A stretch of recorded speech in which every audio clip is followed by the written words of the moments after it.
안녕하세요. 네, 모더레이터를 맡은 임팩트 얼라이언스의 박정욱 팀장입니다. 네, 오늘 편의상 제가 그 이름으로 그래서 종원님, 정원님 이런 식으로 이제 진행을 하도록 하겠습니다. 오늘 이렇게 참여해 주셔서 너무 감사드리고요. 최근에 보면은 뭐 ESG, 뭐 아리베, 그다음에 뭐 환경 텍소노미, 소셜 텍소노미 이런 이슈들이 굉장히 이제 중요해지고 있습니다. 그래서 어떻게 보면은 모두가 이제 임팩트를 말하는 시대가 되고 있는데요. 어쩌면은 이제 주변부에 있던 우리들의 얘기가 좀 새로운 뉴노멀이 되어서 좀 기쁜 마음도 있기는 하지만 또 어떤 관점에 보면은 모두 임팩트를 말할 때 임팩트 조직들은 임팩트를 무엇이라고 정의해야 될까? 그런 고민도 참 어려운 고민이죠. 조직 문화만큼. 이제 우리가 시작할 때가 되지 않았나 싶어요. 그래서 뭐 그런 어려운 고민들을 정말 자처해서 네, 일과 삶에서 분리하지 않고 해오신 분들을 오늘 모셔가지고요. 뭐 좋은 경험들도 나누시겠지만 아까 발제에서도 자세히 들어보시면 굉장한 시행착오들을 사실은 솔직하게 얘기해 주신 거여서 그래서 더 뜻깊은 시간이 되지 않을까 싶습니다. 네, 발제자분들은 또 발제를 통해서 소개를 하셔서 오늘 패널로 참석해 주신 두 분에게 한번 인사 겸 소개를 좀 부탁드리고 그리고 자연스럽게 소속된 조직에서 좀 지금 시점에서 고민하고 있는 어떤 조직 문화에 대한 얘기들을 좀 간단히 해주셔도 좋을 것 같습니다.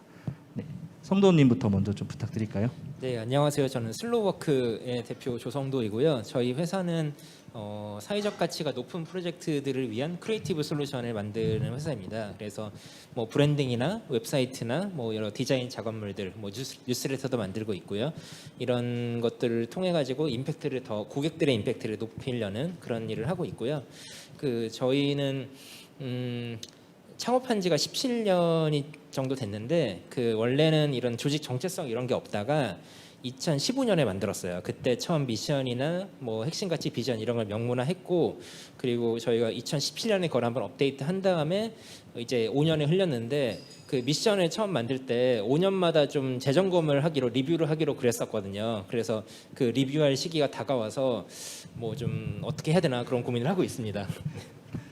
그럼 다음에 그 리뷰를 한 내용을 한번 소개하는 이런 자리도 한번 만들면 그때도 한번 초대 드리도록 네, 하겠습니다. 세연님도 같이.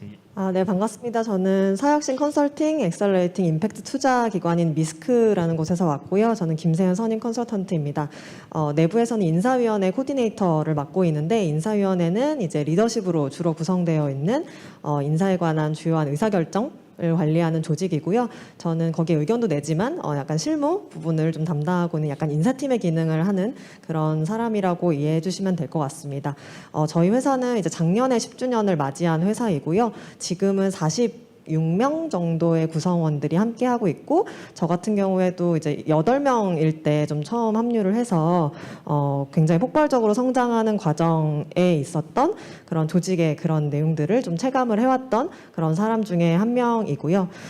아까 질문으로 얘기해 주셨던 게 이제 조직에서 관심 있는 주제나 이제 고민하는 부분 얘기해 주셨는데 저희의 이제 최근 고민은 내부 철학을 어떻게 이 많아진 구성원들에게 잘 내재화를 시킬 수 있을까에 관한 부분들이에요. 그래서 내부에서는 이제 뭐 인재상일 수도 있고 철학이 될 수도 있고 다양한 저희의 모든 의사결정들에 좀 반영이 되는 부분이 삼성이라는 부분이 있어요. 그래서 성과, 성장, 성숙 이 3가지 성을 이제 저희는 추구하자라는 주의가 있는데 사업에서는 프로젝트에서는 성과를 달성하는 것 그리고 배움과 학습을 추구하는 성장도 같이 추구하지만 저희는 성숙한 개인들이 되기를 굉장히 많이 바라고 있어요. 팀워크도 많고 생태계에 미치는 영향도 크다 보니까 어떻게 하면 성숙한 개인들이 될 수 있을까에 관한 문제인데 굉장히 추상적이고 이념적일 수 있고 어려운 이슈이고 빠르게 해결이 되지 않는 이슈이기 때문에 18년도, 19년도부터 지금까지 성장하는 굉장히 폭발적으로 성장하는 과정에서 또 코로나 이슈도 있어서 재택근무가 너무 많아지고 인터랙션도 적어지다 보니까 어떻게 하면 새로 들어오신 분들께 이런 저희의 철학을 잘 내재화도 시키고 뿌리 깊게 들어갈 수 있을까 그런 부분에 있어서 좀 고민이 요새 좀 많이 있습니다. 네, 반갑습니다. 감사합니다. 참고로 세연님은 성수동 임팩트 생태계 처음부터 네, 임직원으로 계셨던 분이기 때문에 뭐랄까요, 사회적 임직원 정신, 네, 예, 시조세라고 볼 수 있어서 예, 대표님들뿐만 아니라 특히 일하시는 분들도 고민 있으시면은 한번 연락 주셔서 한번 만나보셔도 네, 굉장히 좋을 것 같습니다. 네. 네, 그리고 오늘 발제하신 두 분도 한번 시작하는 뭐 인사 겸 질문을 드리고 싶은데 또 서로의 발제를 들으면서 또 어떠셨는지 네, 평가 아니고요. 네, 몇 점입니다. 안 됩니다. 네. 어떠셨는지 그리고 혹시 발제 시간 때문에 이 얘기 했었어야 됐는데 못했구나라는 아쉬운 부분이 있으시면은 또 얘기해 주시면 좋을 것 같습니다. 종훈님 먼저 부탁드릴까요? 네, 못 드린 이야기는 없어요. 네, 다 드렸고요. 지속 가능성이 부재라는 것을 생각하면서 왜 조직 문화 지속 가능성 무엇이 연관성이 있길래 저에게 이런 질문을 하셨을까? 그런 고민을 했었는데 제가 깊이 생각해 보니까 이제 저희 루트 임팩트의 지속 가능성은 우리 구성원들이 체인지 메이커들이 성장하는 것을 목격하고 그 목격 중에서 본인이 기여한 것을 확인해 가며 자신도 같이 체인지 메이커로 성장하고 있다라는 어떤 증거를 찾는 그런 과정에서 성장감을 느끼는 것 그런 것이 저희의 지속 가능성이라고 저는 생각하거든요. 그런데 이게 제가 지금 말씀을 드리는 중에도 제가 말을 이렇게 저는 것처럼 이게 굉장히 모호한 이야기잖아요. 저희 굉장히 모호한 일을 하고 있는 거죠. 근데 이런 모호함 중에서 일의 의미를 찾을 수 있는 방법은 동료들과 비슷한 모호함 속에서 헤엄치고 있는 이 동료들과 티키타카를 경험하고 비슷한 생각의 방식을 공유하고 또 내가 여기까지 생각해 봤는데 이 사람이 여기서 이어서 저기까지 생각해 주네 라는 이런 희열들을 느끼는 과정에서 초점이 맞춰진다고 생각해요. 이 모호함의 초점이. 그래서 이제 저희가 이 질문을 계속 이끌어내려고 하고 토론을 하려고 하는 것이 어떤 이 지속 가능성의 연장선상에 있다. 뭐 이런 말씀 드리고 싶었고요. 정권님의 발표를 들으면서는 글쎄요, 왜 저는 저런 생각을 못했나, 왜 우린 저런 게 없나, 뭐 이런 반성을 좀 했습니다. 네. 대표님도 이 방송을 지금 시청하고 계신 걸로 알고 있어서 네. PNC 한라인으로 지금 들어가는 걸로 알고 있겠습니다. 네, 저도 짧은 시간이지만 이제 드리고 싶은 말씀은 드린 것 같고요. 다만 이제 시간이 짧다 보니까 저희가 하는 노력들을 많이 얘기했지 저희도 현실적으로 여러 가지 고민들이 있거든요. 저런 노력들이 다 지금 성과로 나타나고 있냐 그렇진 않고 좋은 성과로 저희가 체감하는 것들도 이제 막 나타나지만 저희도 딱 아까 뭐 다 똑같으실 것 같은데 성장하는 단계에서 저희는 이제 한 120명 정도가 넘어가고 있거든요. 그러다 보니까 2, 30명일 때 되게 쉽게 됐던 것들 잘 안 되는 것들 그런 부분들에서 이제 미션이나 내재와 이런 것들이 계속해서 사람이 늘어갈 때마다 하는 부분들에 대해서 방식이 계속 좀 달라져야 되는 그 새로운 방식 찾아 나가는 실험들을 하고 있는데 그런 부분에서 저희도 여전히 이제 어려움이 있고요. 이제 그런 관점에서 저희는 이제 그 앞에 발제해 주셨던 부분들이 저는 조금 이렇게 시스템적인 걸 많이 말씀을 좀 드렸던 것 같은데 저희도 뭐 소프트하게 이것저것 하고 있기는 하거든요. 근데 그럼에도 불구하고 그런 어려움들에서 제가 볼 때 소프트하게 적용할 수 있는 것들은 아이디어가 다양할수록 좋은데 되게 저희가 전혀 생각하지 못했던 아이디어들 그러니까 소프트한데 쉽게 이렇게 같이 흐름을 만들 수 있는 그런 아이디어들을 주셨던 것 같아서 한번 적용을 해보면 좋겠다라는 생각이 들으면서 좀 들었었습니다. 네, 감사합니다. 이 조직 문화를 깊이 고민하신 분들의 공통적인 특징이 있습니다.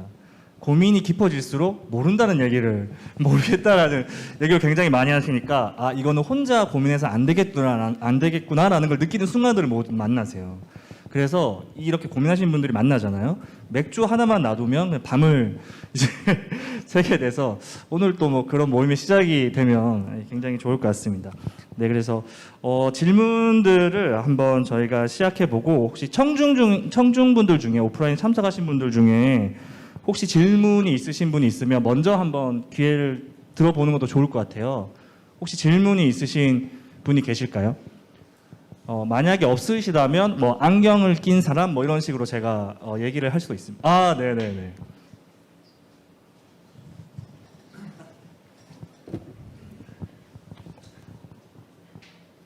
저 루트 임팩트 선종원님께 좀 드리고 싶은 질문이 있는데요. 아까 소셜 임팩트나 미션에 관련돼서 그것들이 굉장히 추상적이고 모호하기 때문에 잘 하는 걸 이제 목격하고 그것들을 보면서 구성원들의 좀 내재화가 된다고 말씀하셨는데 그 티키타카라고 말씀하셨던 부분, 즉 뭔가 엑셀러레이팅 할 수 있는 그런 좀 뭐 툴이나 아니면 방법이나 좀 이런 게 있으셨는지 좀 알고 싶습니다.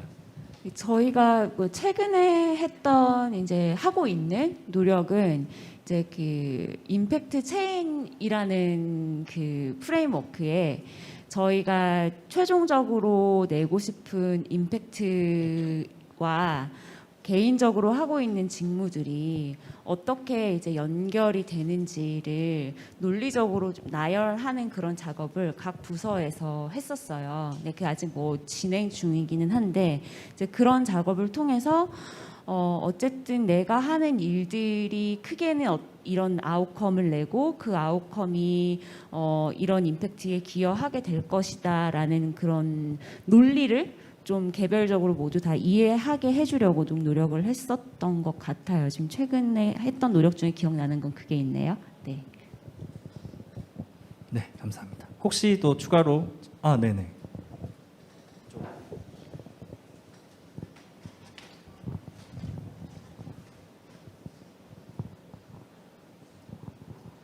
네, 저기 선정환님하고 안정근님 말씀 잘 들었고요. 굉장히 큰 도움이 됐습니다.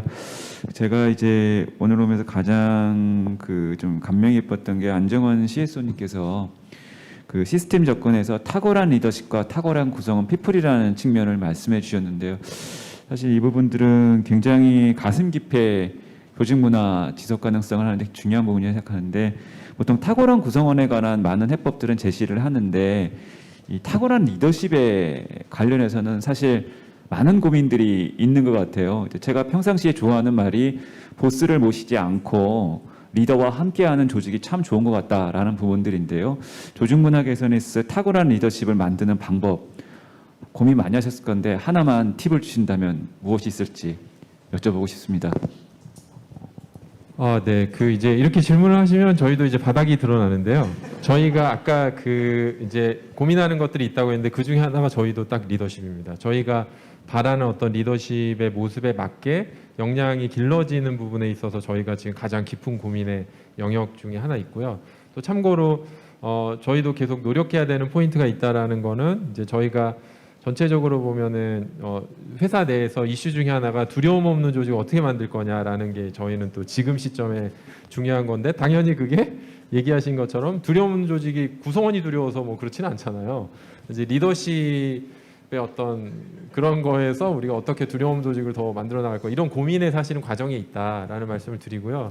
다만 저희가 지금 뭐 저희가 스스로 이게 인사이트겠다라고 깨달았던 거라든지 이런 부분에서 하나 좋은 건 그러니까 저희가 지금 고민하는 포인트는 인지하는 것과 실행하는 것을 굳이 구분하자면 실행하는 거의 포인트입니다. 그러니까 인지하는 거에서는 저희가 느낄 때는 되게 노을의 리더십이라면 이래야 돼라는 게 리더십 당사자들과 그다음에 구성원들도 비슷하게 느끼는 측면이 있어 보이거든요. 왜냐하면 저희가 그것도 이제 창업 초기부터 저희가 다면 평가를 하는데 다면 피드백을 하는데 리더십의 이상적인 모습을 그대로 그냥 다면 피드백으로 주게끔 그러니까 노을에서 리더십은 이래야 합니다라는 것들을 그대로 항상 피드백을 받게 한 측면이 있거든요. 그러다 보니까 뭐 이게 일반 큰 회사들의 이제 관점이잖아요.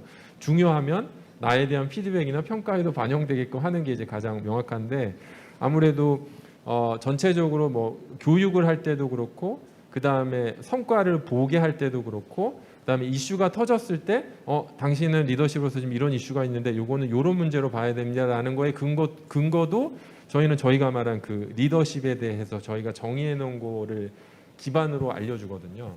우리가 바라는 이런 부분이 지금 안 돼 있다. 그래서 그런 측면에서는 이제 그걸 만들 때는 또 그냥 뭐 제가 혼자 만들거나 그러지 않았었고요.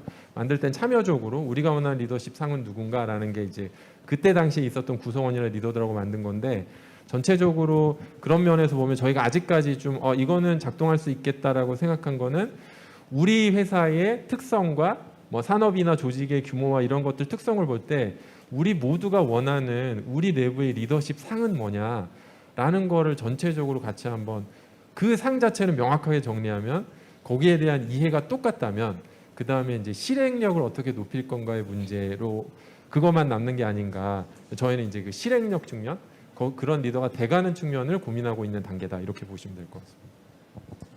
그 노을은 아마 시스템을 중심으로 굉장히 경영을 이제 하시는 조직이다 보니까 그 시스템은 신뢰가 굉장히 중요하잖아요. 그래서 합의된 것들을 리더십이 먼저 지키지 못하거나 아니면 권한이 더 많다고 그 기준을 본인이 넘어서 벌이는 행동들이 그 시스템 전체에 대한 신뢰를 잃게 하니까 아마 그런 것들이 조직 전체에 굉장히 탄탄하게 작용하고 있는 것 같습니다. 네. 잘 얘기했나요, 제가? 네. 그 간단히만 첨언을 드리면 저희가 이거는 좀 이해가 안 가실 수도 있고 이게 색다른 포인트라 생각하실 수도 있는데 저희가 경영진이 처음에 모여가지고 제일 먼저 한 게 이게 저희가 사적으로 얘기 나눌 때도 말씀을 드렸는데 회사의 그 리더십, 그 최고 경영진의 권한과 법인이라는 노을이라는 회사를 구분하는 거였어요.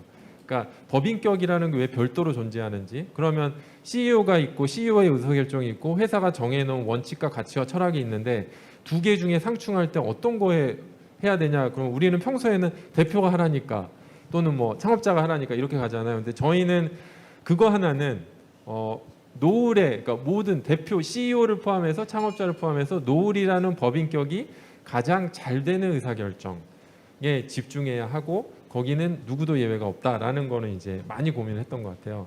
그게 저희가 말하는 시스템의 시작점으로 보여지는 것 같습니다. 감사합니다. 진짜 오늘 초대되신 한 분 한 분 한 시간씩 얘기를 해도 끝이 없는데 시간이 너무 귀하네요.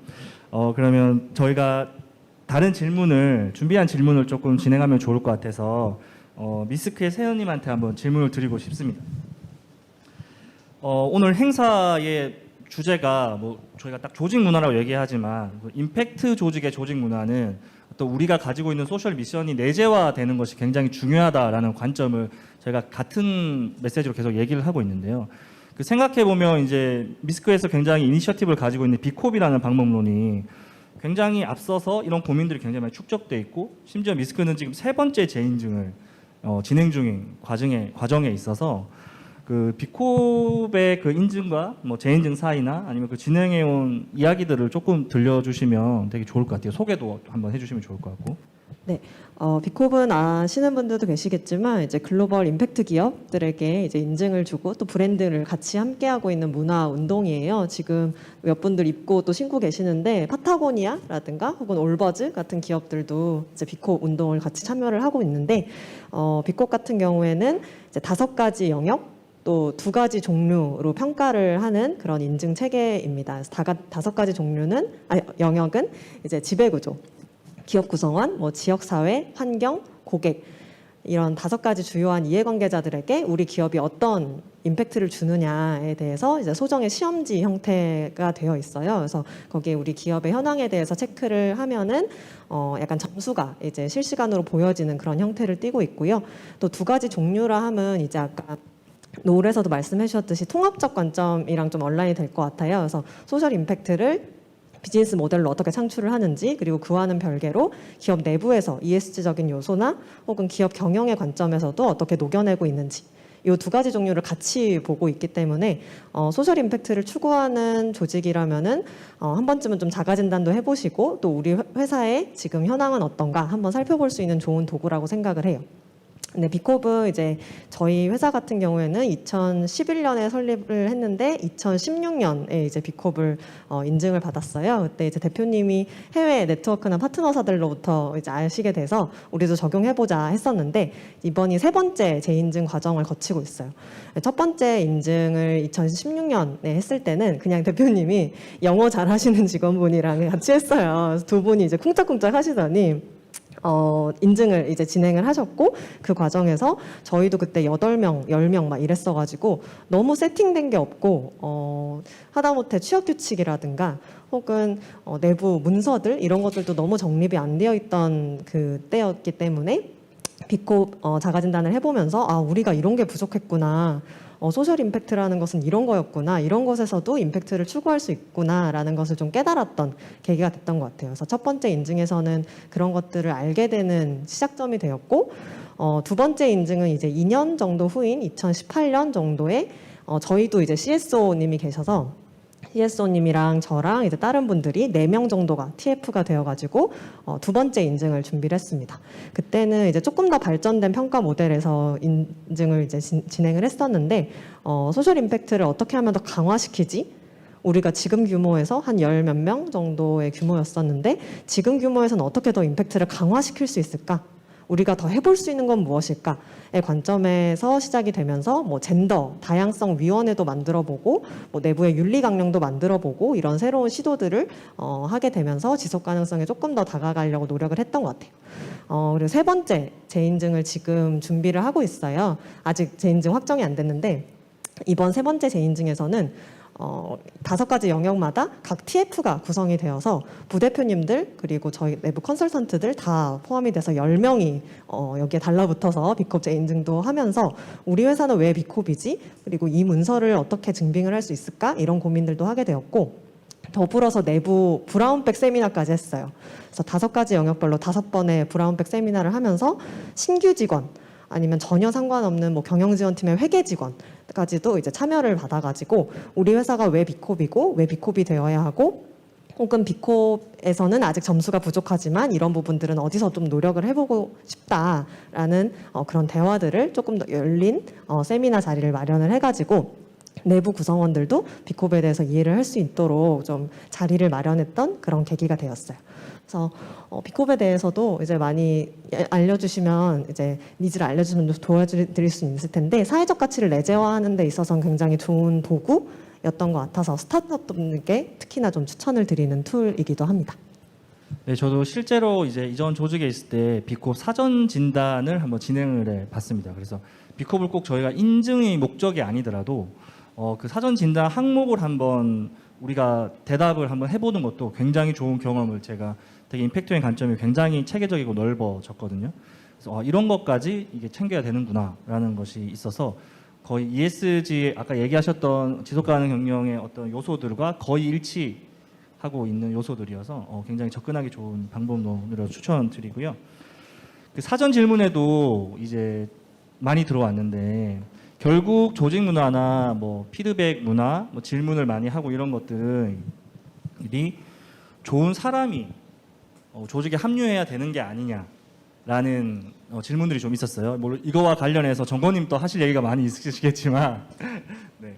성도님께 한번 질문을 좀 드리고 싶은데 슬로워크가 굉장히 조직 문화의 다양한 실험을 진행을 하는 걸로 제가 알고 있어요. 그래서 심지어 법정 교육도 그냥 안 하시더라고요. 그래서 법정 교육 하신 강사님을 또 저희 조직이 초대해서 막 저희도 하기도 하고 막 그랬었는데 그 지금 채용과 관련해서 입사 지원서를 양식을 좀 여쭤보고 싶더라고요. 개인적으로 흥미도 있고 그 슬로워크는 채용 페이지에 입사 지원서 양식이 표준화된 양식이 있는데 어쨌든 크리에이티브 조직에서 표준화 양식이 있는 것도 저는 좀 흥미롭기는 한데 거기에 있는 사전 질문들이 정말 좀 재밌더라고요. 간략하게 이제 처음 접하시는 분들한테 소개해드리면은 성인이 된 이후 본인이 한 거짓말 중 가장 기억에 남는 사례. 이게 모든 채용 지원자에게 물어본 질문이에요. 그리고 본인이 이성적인 사람인지 감성적인 사람인지 그리고 그런 모습의 장단점은 무엇인지 그리고 과거에 했던 선택 중에 한 가지를 바꿀 수 있다면 이런 질문도 있고 주변 지인 중 배울 점이 있는 사람과 닮고 싶지 않은 사람 이게 필수 질문입니다. 4가지. 그리고 이건 좀 디테일인데 희망 연봉을 질문을 하는데 3단계로 나누어서 굉장히 섬세하게 질문하더라고요. 이게 내 마지노선이다. 이거 주면 난 정말 노비가 될 수 있다. 죄송합니다. 네. 죄송해요. 네, 이거를 주면 내가 진짜 굉장히 만족스럽게 입사를 할 수 있다. 뭐 그렇게 식으로 해서 좀 4단계로 좀 디테일하게 나눠줘서 이 섬세함도 굉장히 좋았는데 이 문서들이나 질문에 어떤 고민이 좀 담겨 있고 그리고 그 실제로 채용 과정에서 어떤 식으로 반영을 하시는지 좀 궁금하거든요. 그 입사 지원서 지금 쓰는 입사 지원서 양식 만들게 된 게 저희가 아까 2015년에 미션 이를 비롯한 정체성을 만들었다고 말씀드렸잖아요.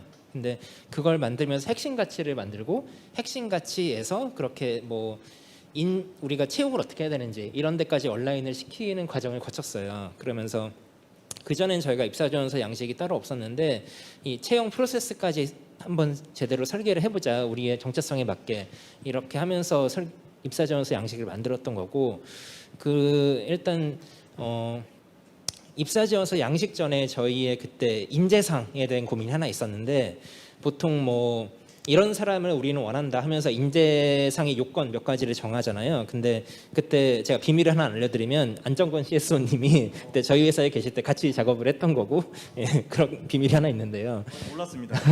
유명한 거 아닙니다. 네, 저희가 그때 반인재상이라는 거를 만들었어요. 그래서 반인재상이라는 거는 우리는 이런 사람을 뽑겠다가 아니라 이런 사람은 안 된다. 네, 반대로 그런 개념이거든요. 근데 반인재상을 만들었던 이유는 저희 미션에도 창의적인 접근을 강조를 하고 있고, 그 핵심 가치에서도 다양성이 있기 때문에 우리가 이렇게 창의성과 다양성을 강조하는 조직이 딱 어떤 프레임에 맞는 인재만 채용하는 게 맞느냐, 이런 고민에서 반인재상 이런 걸 만들었고, 그래서 어떤 최소 기준으로 만든 거예요. 반인재상은 그 반인재상에 어떤 게 있었냐면, 그렇게 뭐 일상적으로 거짓말하는 사람 이런 게 있었어요. 네, 이런 사람은 우리가 원하지 않는다. 네, 그래서 좀 전에 말씀해주신 그 질문이란 게 그 거짓말한 경험 이런 게 거기서 좀 가져온 거고요. 그래서 반인재상을 바탕으로 우리가 뭐 서류나 면접에서 뭐 심사를 어떻게 해야 될까 이런 걸 고민을 하다가, 그 그 입사지원서 양식에서 고민을 했던 거는, 첫 번째는 그 채용에 관련 없는 정보는 받지 말자였습니다. 네. 그래서 지금은 뭐 블라인드 채용이 좀 일반화돼 있지만은 그때는 그렇진 않았어요. 네, 그래서 그때 좀 선도적으로 그걸 시도해서 저희가 양식 없이 자유양식으로 받으면은 뭐 사진도 넣으시고 뭐 가족관계도 넣으시고 막 이러시는 경우가 그때는 있었거든요. 네, 그래서 그것 말고 딱 우리는 이분의 역량 중심으로 평가를 하겠다 싶어서 그런 양식을 만들었고, 그리고 그 뒤에 사전 질문을 넣었던 거는 사실 뭐 그런 거를 면접에서도 저희가 확인할 수가 있는데, 그 면접에 좀 기초 자료를 쓰기 위해서 네, 그런 사전 질문 몇 개를 넣었고, 그리고 뭔가 그런 질문을 좀 넣은 게 그 분위기를 좀 보시면 아시겠지만은 좀 생각을 해야 돼요. 예, 그냥, 그리고 창작을 하긴 좀 어려워요. 예, 나의 과거 경험을 물어보고 이런 거기 때문에. 예, 그래서 그때 저희가 또 유도했던 거는 이 입사지원서를 쓰는 과정이 본인의 삶을 좀 돌아보는 계기가 됐으면 또 좋겠다. 그래서 꼭 이 회사에 입사를 하기 위해서 이걸 쓴다기보다 뭔가 나의 삶을 돌아보는 계기로도 그런 게 또 좀 계기가 되면 좋겠다. 네, 이런 취지를 가지고 만들었습니다. 네. 네, 감사합니다. 혹시 그 입사지원서 양식 궁금하시면 슬로워크 채용 페이지 들어가시면은 이제 오픈이 돼 있어서 아마 확인하실 수 있을 것 같습니다. 네, 그러면은 또 이번에는 종원님한테 한번 질문 드리고 싶은데, 발제에서도 잠깐 나온 얘기인 것 같은데, 그 EVP 관련한 그런 질문에서 어떤 구성원 한 분이 좀 의미심장한 질문을 하셨다고 하시더라고요. 그래서 그 질문을 통해서 사내에서 어떤 우리 사내 복지라던가 루틴 팩터 지향하는 문화까지 깊이 얘기하는 어떤 계기가 됐다고 하던데. 네. 그 이야기가 어떻게 진행되는지 이제 말씀을 드리면 저희 회사의 분위기를 좀 설명드릴 수 있을 것 같아요. 저희는 그 인플로이 밸류 프로포지션이라는 문서를 이제 운용하고 있는데, 거기에 이제 루틴 팩트 구성원이 되심으로써 가지실 수 있는 가치들을 쭉 나열하고 있어요. 그러니까 거기에서는 뭐 아주 디테일하게 뭐 가장 기본적인 뭐 건강 검진부터 뭐 육아휴직 뭐 이런 것들, 뭐 역량 개발비 어떻게 쓰는지 등등 다 포함이 되어 있는데요.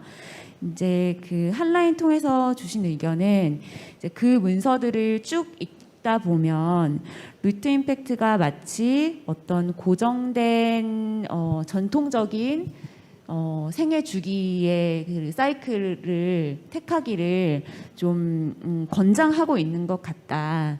루트 임팩트가 그런 조직은 아니라고 생각하는데 태생적으로 혹은 여러 가지 이유로 그런 전통적인 선택들을 할 수 없는 사람들도 있는데 그들이 배제되고 있지는 않은지 좀 고려해 달라. 그리고 이 EVP가 그런 가치까지 모두 다 포함할 수 있도록 좀 재검토를 했으면 좋겠다. 리더십은 당장 그럴 생각이 있느냐 이런 질문을 주셨어요. 그래서 굉장히 소중한 질문이라고 생각을 했고 바로 많은 것들이 막 바뀌진 않았지만 많은 논의들이 일어나긴 했습니다. 이제 먼저 저희도 이제 다양성위원회를 운영하고 있는데요.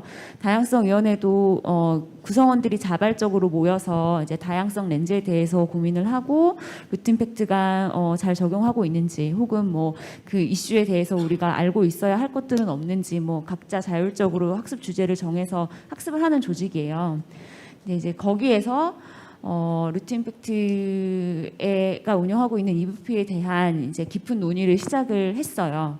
그래서 뭐 질문이 복지란 무엇인가부터 시작해서 이 복지라는 것이 구성원들을 더 동기부여하기 위함인가 아니면 최소한의 조건을 맞춰주기 위함인가 뭐 이런 질문들도 던지고 그런 논의 끝에 질문을 정리를 해서 오피셜하게 리더십에 이제 보내는 이메일을 썼어요. 그래서 거기서 이런 이유로 이걸 제안을 한다. 첫 번째로 EVP를 좀 정기적으로 리뷰를 했으면 좋겠다. 또 우리의 EVP가 다루고 있는 어떤 개인적인 사유들이 충분히 다양한지 확인을 좀 해봤으면 좋겠다. 현재는 너무 결혼, 출산 등에 몰려 있다. 이런 거. 그리고 세 번째는 제 기억으로 아마 TF나 이제 리뷰 커미티를 운영을 해서 정기적으로 좀 EVP를 좀 감독을 했으면 좋겠다. 답을 달라 이렇게 리더십에 바로 이제 이메일을 보냈고 저희 리더십도 이제 바로 즉답을 했습니다. 그래서 바로 할 수 있는 것, 바로 할 수 없는 것이 있는데 일단은 명확히 하고 싶은 것은 우리 EVP의 지향점은 어떤 완벽한 공정을 지향한다는 것이 아니라 형평성의 측면에서 이것을 운영을 하는 것이다. 즉 다시 말하면 루트 임팩트 구성원으로서 커리어를 지속할 때 어떤 이유로 인해서 그것이 장애가 된다면 그 장애를 치워주는데 함께 루트 임팩트가 하겠다. 이것이 EVP의 어떤 가장 근본적인 취지이다라는 설명을 좀 길게 명확하게 하셨고 그리고 하지만 이거를 리뷰해야 된다라는 것은 동의한다. 하지만 다양성 이외에 또 다른 렌즈가 있을 수도 있으니 다양성을 포함하여 우리가 고려해야 될 만한 것들이 또 무엇이 있는지 적극적으로 찾아보겠다. 그래서 문화 개선 프로젝트를 시행하겠다. 이렇게 말씀을 하셨고 그 문화 개선 프로젝트는 제가 시작했습니다. 네, 진행 중이에요. 그래서 이런 식으로 이제 어떤 한 명의 의견이었지만 사실 그냥 쉬이 여기지 않고 좀 많은 분들이 반응을 해서 이제 네, 제 일이 되었습니다. 감사합니다. 구성원 입장에서는 사실은 경영진의 결정이라고 해야 될까 리더십이나 회사의 결정이 자기 의견이 반영되는 경험이 누적되는 게 사실은 그 동료를 느끼기 가장 극적인 순간이라고 생각이 듭니다. 복지 관련해서 그런 활동들을 얘기하니까 저기 정원님께도 한번 질문 드리고 싶은데 노을에 좀 디테일한 아까 너무 거시적인 시스템적인 얘기 하셨지만 그 디테일도 굉장히 많이 고민을 하시더라고요. 그래서 노을에서는 식대가 제한이 없어요. 대신에 동아리 제도는 구성원들이 하자고 하는데 하지를 않거든요. 네. 근데 이게 두 개가 전혀 다른 이야기 같은데 같은 기준, 같은 시스템으로 의사결정이 된 내용이에요. 그래서 그 얘기를 조금 해주시면 또 좋을 것 같은데요. 아, 네. 제가 시스템 얘기를 갑자기 오늘 많이 해가지고 그 해명을 한번 해야 될 것 같은데 저희가 시스템을 하는 거는 시스템 만능주의자가 아니라서요. 그러니까 사람 몸으로 치면 뼈가 있고 살이 있듯이 더 유연하고 더 자율적이기 위해서 뼈가 되는 거를 이제 저희가 시스템으로 잡고자 하는 거고요.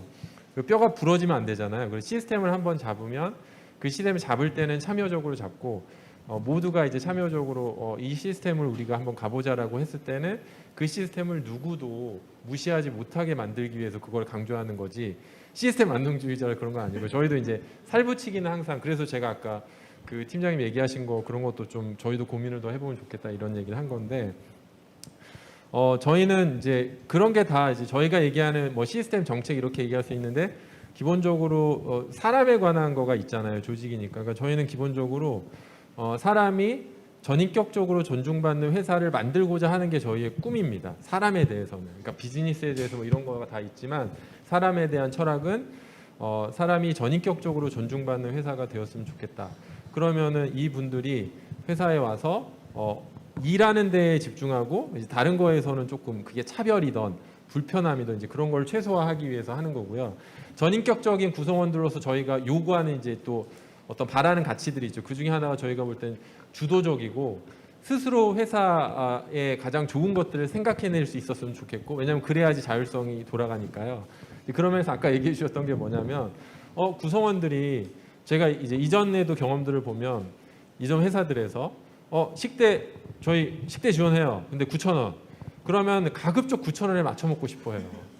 그리고 휴가 25일까지 드릴게요. 그러면 25일 다 못 쓰면 손해 보는 느낌이에요.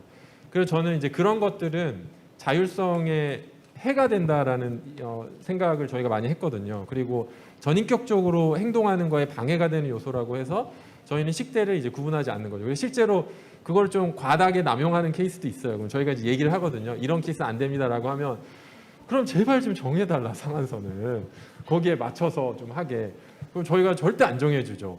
우리가 전략적 모호성을 가져가는 포인트들이 있는데 전략적 모호성이 우리가 추구하는 더 큰 가치, 자율적이고 스스로 존중하고 협력하는 우리가 추구하는 그 모습에 훨씬 더 맞고 훨씬 더 강한 추동력이기 때문에 이걸 유지합니다. 여러분들 제가 피상적으로 식대 아껴서 잘 쓰라고만 얘기하고 기준은 제시하다 아니니까 여러분 알아서 잘하세요. 이제 이렇게 계속 하는 거죠. 마찬가지로 동아리에 있어서도 비슷합니다. 결국 동아리라는 제도를 이제 저희에 한해서는 동아리라는 제도를 만들어내면 그 제도를 운영하기 위한 제도. 그러면 금액을 전부 다 구성원들한테 지원할 거냐? 아니면 회사들마다 또 절반 하고 막 이렇게 하잖아요. 그 이유들이 다 있거든요. 전부 다 지원하면 감당이 안 되고 동아리가 너무 남용이 되고 인원수 경쟁하고 절반 하면 또 그런데 또 뭐 그렇잖아요. 저희가 동아리는 안 둬요. 왜냐하면 여러분이 진짜 업무하고 회사 생활 또는 구성원들하고 친해지는데 필요한 게 있으면 동아리 제도 앞으로 만들 생각 없으니까 알아서 해보세요. 떳떳하게. 그리고 지원을 떳떳하게 요청하세요. 이제 이런 관점으로 가는 거죠. 그러니까 자율적으로 떳떳하게 하는 걸 이제 하는 건데 그러다 보니까 저희가 지금 어떤 동아리는 아닌데 어떤 활동들이 있냐 다 업무 시간에 하는 겁니다. 카페 거리에 카페 거리 같은데 산책도 가고요. 최근에는 이제 골프 치는 업무 시간에 골프 치는 모임까지 생기고 낚시하러 다니시고 주말에 같이 모여서 낚시하러 다니시고 축구는 정기적으로 하고 농구 정기적으로 하고 보드 게임 회사 내에서 하시고 이런 것들을 하시는 거죠. 동아리 제도가 없어서 그게 이제 저희가 같은 기준이거든요. 우리가 추구하는 자율성과 능동성이 헤쳐지는 어떤 기준은 두지 않고 계속 전략적 모호성으로 가고 다만 어떤 거를 요청했을 때 일반 회사 관점에서는 그거는 업무 시간에 무슨 보드 게임을 해 골프를 치러 간다고 이렇잖아요.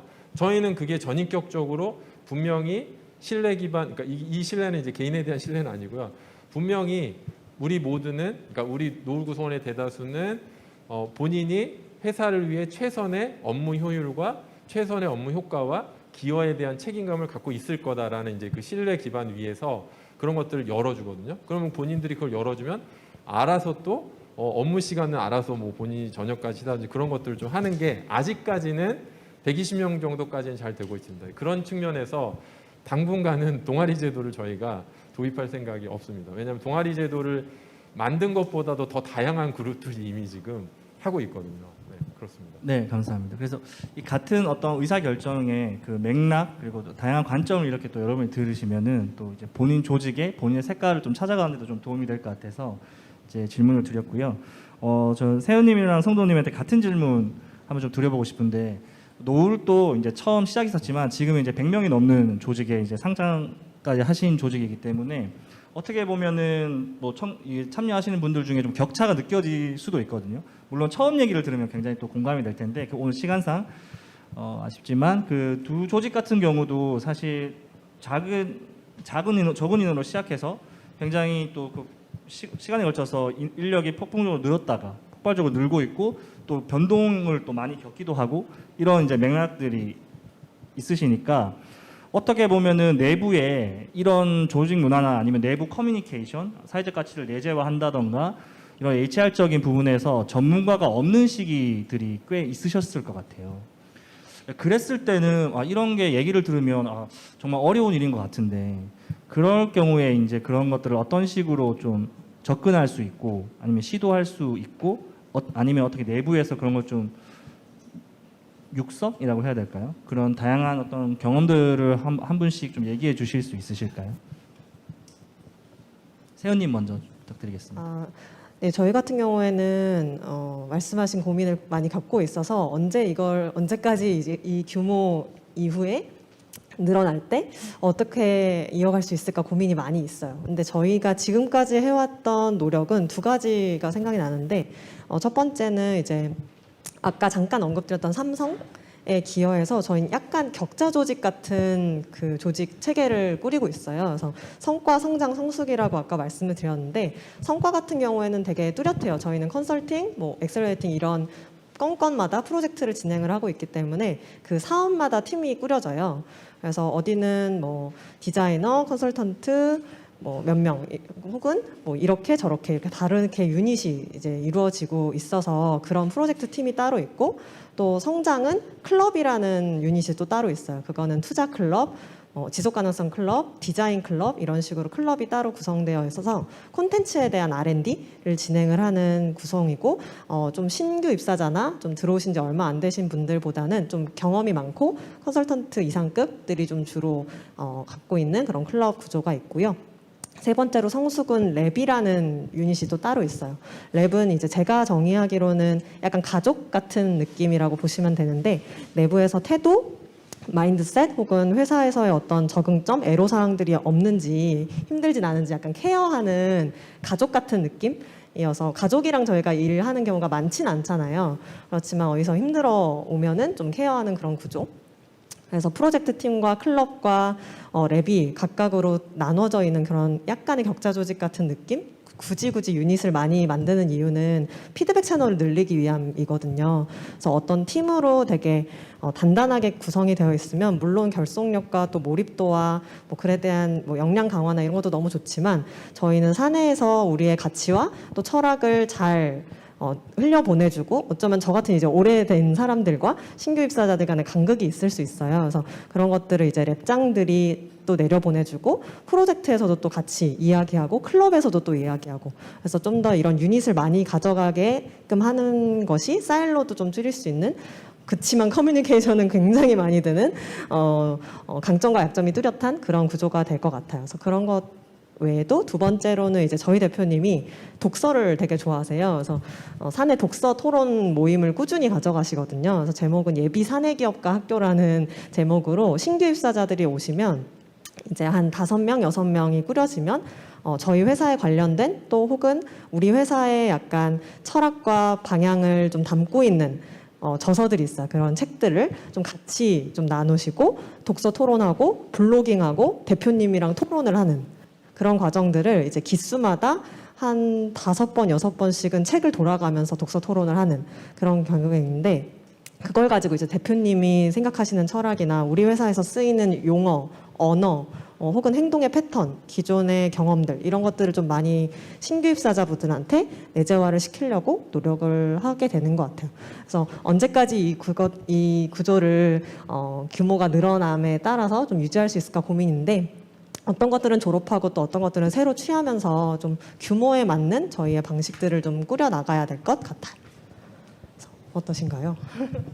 네, 그 사내 그 기업가 학교 말씀해 주셔서 저희도 많이 참고를 했거든요. 어떤데 참고를 했냐면은 저희 또 일단 그 신규 입사자가 이런 조직 문화 내재하는 게 거기에 좀 신경을 써야겠다 생각을 해가지고 금귤 과정이라는 걸 만들어서 운영을 하고 있어요. 금귤이 그 낑깡이거든요. 네, 근데 저희 슬로우크의 그 브랜드 컬러 중에 하나가 오렌지여서 오렌지가 아직 되기 전이다 해서 금귤입니다. 네, 금귤 과정을 수료하면 오렌지가 됩니다. 네. 그렇게 하고 있는데 그 일단 입사하시면 한 3, 4주 정도 금귤 과정을 진행을 해요. 그러면서 뭐 조직 정체성도 이해를 하고 그리고 제가 아까 참고를 했다는 게 이런 책을 읽히시는구나 싶어서 저희도 좀 비슷한 책을 골라서 읽히고 이런 것도 했었고요. 근데 금귤이란 게 몇 가지 과목이 합쳐진 과정이에요. 그래서 뭐 우리가 슬로크에서 업무를 하는데 필요한 과목들 뭐 무슨 101 이런 것들을 몇 가지 만들고 그것들 중에 초기에 필요한 것들을 모아서 금귤이라고 그렇게 세팅을 했거든요. 근데 그 과목마다 담당자가 있어요. 네, 내부에 원래 계시던 구성원분. 네, 그래서 그분이 신규 입사자가 오면은 그 과목 설명을 하고 뭐 어떻게 진행을 하고 나중에 평가를 하고 피드백을 주는 것까지 각각의 과목 담당자가 진행을 했었고요. 근데 아까 뭐 부침도 있다 이런 말씀 해주셨는데 저희도 뭐 인력이 많았다가 적었다가 이런 과정이 있어가지고 지금은 그렇게 모두가 그 과목마다 한 명씩 담당자가 있지는 않고 그 약간 자동화를 했습니다. 자동화를 어떻게 했냐면은 학습은 좀 신규 입사자 개인이 자기 두주적으로 하시도록 가이드를 만들어 놓고요. 근데 그 가이드를 어떻게 만들었냐면 이분이 어떤 과정을 거칠 때마다 다른 사람들이 알도록 만들었어요. 예, 그냥 혼자만 뭐 기록하고 이러는 게 아니라 뭐 저희가 메신저로 슬랙을 쓰는데 슬랙에 어떻게 등록을 하게 한다든지 그래서 이분이 어떤 상황이거나 어떤 과정을 겪고 있고 어떤 단계거나 이거를 다른 사람들이 알 수 있게 그렇게 좀 만들었고 그래서 이분이 뭐 학습을 계속 쭉 하시면 상관이 없는데 뭐 중간에 막히는 게 있으면 다른 사람이 바로 파악을 하고 도와줄 수 있게 그런 식으로 약간 자동화를 시켜놨고 그리고 뭐 완전히 처음부터 가이드를 드리고 진행을 하고 이러는 사람은 없지만은 피드백은 드리는 사람은 있어요. 네, 그래서 서로의 좀 업무 부담을 줄이기 위해서 그렇게 약간 개선이랄까, 네, 약간 조정을 해서 운영을 하고 있습니다 지금은. 네, 감사합니다. 공통적인 어쨌든 조직 규모와 상관없이 공통점은 저도 들어보니까 있는 것 같아요. 그게 뭐냐면 철학은 변하지 않는데 방법은 규모에 따라서 이렇게 계속 굉장히 유연하게 포용적으로 활용하시는 것 같아서 되게 좋은 참고가 되지 않을까 싶습니다. 저희 뭐 계속 얘기 나누고 싶은데 저는 개인적으로 시간이 이제 마지막이 돼서 바로 마칠까요? 아니면 클로징 질문을 하나씩 드리고 마칠까요? 짧게 1분 이내식으로 어떻게 할까요, 여러분? 어떻게 할까요, 진구님? 힘드신가요? 네, 알겠습니다. 그러면 저희가 오늘 못한 얘기는 저희가 발제와 패널을 바꿔서 또 한번 해보는 시간도 한번 생각은 한번 해보겠습니다. 확답은 못 드리겠지만. 네, 알겠습니다. 오늘 참여해 주셔서 너무 감사드리고요.